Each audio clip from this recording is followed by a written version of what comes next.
A tek ovdje što se zakuvalo. Krenula je, kao što znate, i dugo očekivana ljetna serija Gospodin Pogrešni, čija je prva epizoda oduševila gledaoce, posebno gledateljke širom Evrope. Međutim, u samoj Turskoj drugačija priča. Rejting je jako nizak, a serija trpi kritike konzervativne turske javnosti, a postoji mogućnost i da je ukinu. Jer turski ministar Sulejman Soylu zatražio je od Fox kanala da ukine seriju Gospodin Greška, jer prema njegovom mišljenju postoji u njoj puno golotinje i puno poroka, što je vrlo štetno za dječju psihologiju. Primijetili ste da u turskim serijama nema golotinje, nema seksi scena, pa čak ni poljubaca čestitih, nema alkohola, koji je, iako ga neko pije, zamagljen. Djevojke ne žive s momcima ako nisu u braku. Kao po nekom nepisanom pravilu, to su uvijek neke nevine, naivne tukice koje samo plaču i koje svi iskorištavaju. Međutim, u ovoj seriji je drugačije. Ova serija ruši, međutim, tabue i očigledno je pravljena za zapadnjačko tržište, gdje su nam te scene sasvim normalne.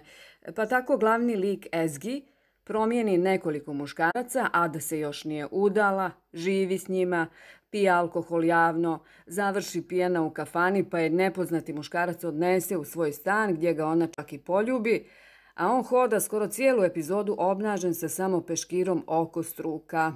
Za Turke je to očigledno bilo previše. Šta vi mislite? Pišite nam u komentarima.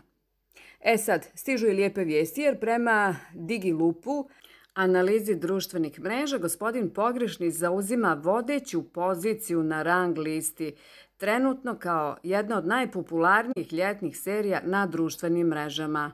Popularnost Džana Jamana odigrala je važnu ulogu, a premašila je čak i ocjenu Ptice ranoranilice.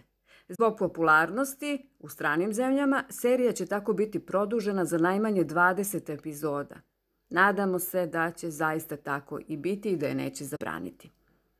A sud je odbacio zahtjev kanala D protiv produkcijskog centra Gold Yapim, nakon što je precizirao da ne postoji ugovor ili bilo kakav pisani sporazum između producentske kompanije i kanala. Podsjećam, a u prošlom videu smo detaljno o tome govorili, da je TV kanal D tužio produkciju Gold zbog činjenice da je prvobitno dogovoreno bilo da se Gospodin Greška emituje na tom kanalu. Međutim, kanal D se tu ne zaustavlja, pa Birsen Altuntaš piše da se kanal D uopšte ne smiruje, nego je, uprko činjenici da je dokazano da nema ugovora sa kanalom D, on se obratio drugom sudu, Trgovačkom sudu u Istanbulu, sa zahtjevom da ukine seriju na kanalu Fox koja ide petkom uveče, a to je Gospodin Pogrešni. Sud je odbio kanalu D ovaj zahtjev.